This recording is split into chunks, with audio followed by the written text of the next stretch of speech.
My name is Steve Kohlberg. We are at the south, or the very, I guess this would be the south end of the Kentuck Creek Basin Restoration Project that is on my property and a neighboring landowner's property. I've always been a little restoration minded and a little conscious of, our impacts here. And so I partnered with the watershed to see what we could do to restore some of that.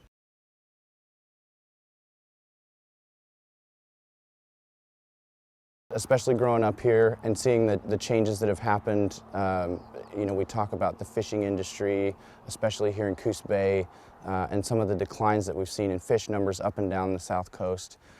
And coming into this, not knowing really how important these little creeks are to especially like the coho fish that we see are almost moving into an endangered status here. And then post-restoration, being able to go out and see schools of entire coho salmon that are, this is rearing habitat for them. They love it out here. They spend their entire summers in these ponds and the creeks, and then in the winter time when we have high flows of water, the ponds and the larger creeks give them an opportunity to find some habitat that historically they haven't had here for a long time.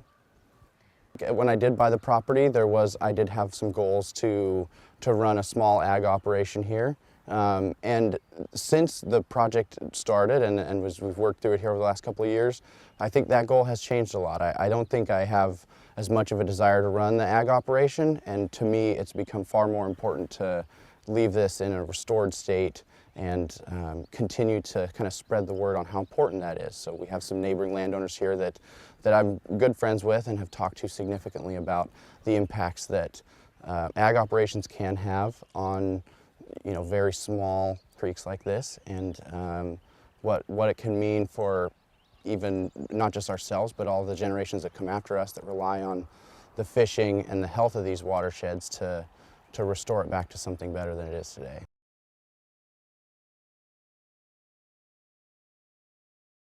Initially, these projects, I think, are looked at as removing a lot of that functionality, so taking away the ability for those lands to produce from an agricultural perspective. And what we found is that even though we lost some of the bottom land, some of that land that was viable for grazing during the summers and whatnot, we gained so much more functionality for the rest of the property through the wintertime, in those, especially when we have agricultural operations that are relying on being able to feed their cows through the winter. And I think to the rest of the community that looks at these projects and has, that owns and operates lands like this, understanding that there really is a good balance there. This is not just we're wiping out the ability for those lands to produce from an agricultural perspective. They still can produce very well. And also it's a huge benefit to the watershed, which in turn becomes a benefit to all the generations that come after us.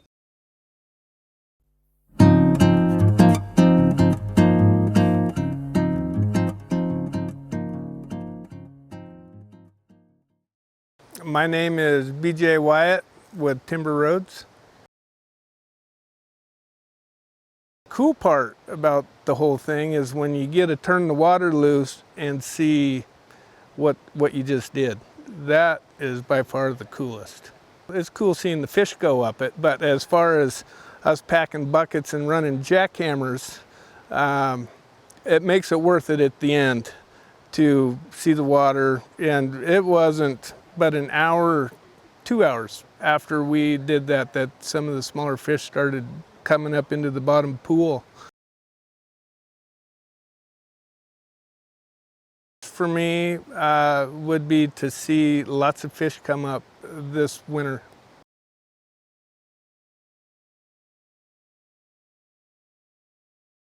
I tell my friends that I am out here in the stream doing fish road building.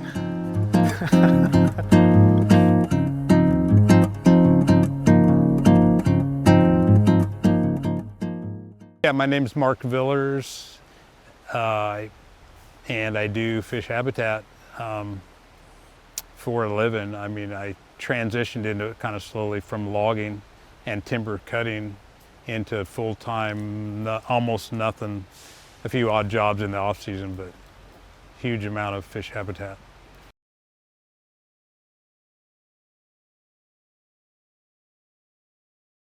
Heard a news release from BLM that said they were looking for people to help put wood back in rivers. And I am old enough that I remember the fishing before they cleaned the wood out of the rivers. And then I just clicked like, oh, that's the missing link, is like they took all the wood out and the fish are gone and the gravel's gone and so much bedrock and poor conditions. So when they, and if you weren't a logger, how would you know how to tip a whole tree over or something? So it was kind of already in my tool set, of my wheelhouse of what I knew how to do. One video they actually made years ago on a project I was doing, they called it logging for salmon. So I switched from logging for people to logging for salmon. And that's what I really love. It's like the fish really need the wood, so bad, and I've just seen the results of what it does, so I'm pretty convinced that it's the right thing to do, and I love doing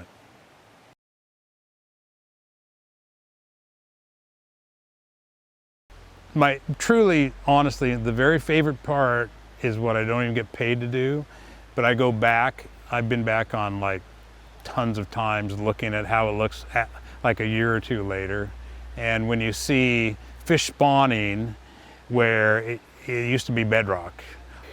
Also where you see fish having access where they didn't have access before. Oh, those kind of things. And when you see, I even had a couple of years ago, a friend of mine was elk hunting in the Elliott State Forest, and he said, everywhere we went, everywhere there was water, there was salmon. He said, I don't know what's going on up there. I said, I know what's going on. It was like 20 some years of putting wood back in the river. Favorite thing is just to see the fish come back. I mean, I like to see it as it was when I was a kid. I mean, when my dad would go out in the ocean to salmon fish in the summer, it was never a doubt he would bring salmon home. It was like, could you make it past the coho that are near the surface to get down deep enough to maybe catch a big Chinook?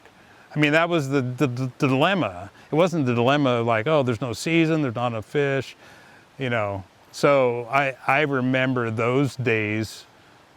And I don't even remember probably the really, really good days, but that was in the 60s when I was a little kid. And then to see future generations get to experience that again, where salmon's plentiful, is like my number one goal, really.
Purchased this property probably about 6 years ago. Moved up here, had lived in North Bend, have been here on the South Coast most of my life. Moved up here to just kind of get away from being in town and everything. And pretty soon after moving up here, engaged with Dan Draper in the watershed to look at restoring some of this land out here that was historically used as ag land. As a kid, spent quite a bit of time up here in this valley. When this was all logged years ago, up on top of those hills and so on, doing some hunting up here, and then in the summer up at the rock pits swimming and whatnot. So I was familiar with the valley here, and it was, I think, heavily used ag land at the time. There was a sheep ranch up here, and then after that there was a lot of cattle operations that occurred on this land.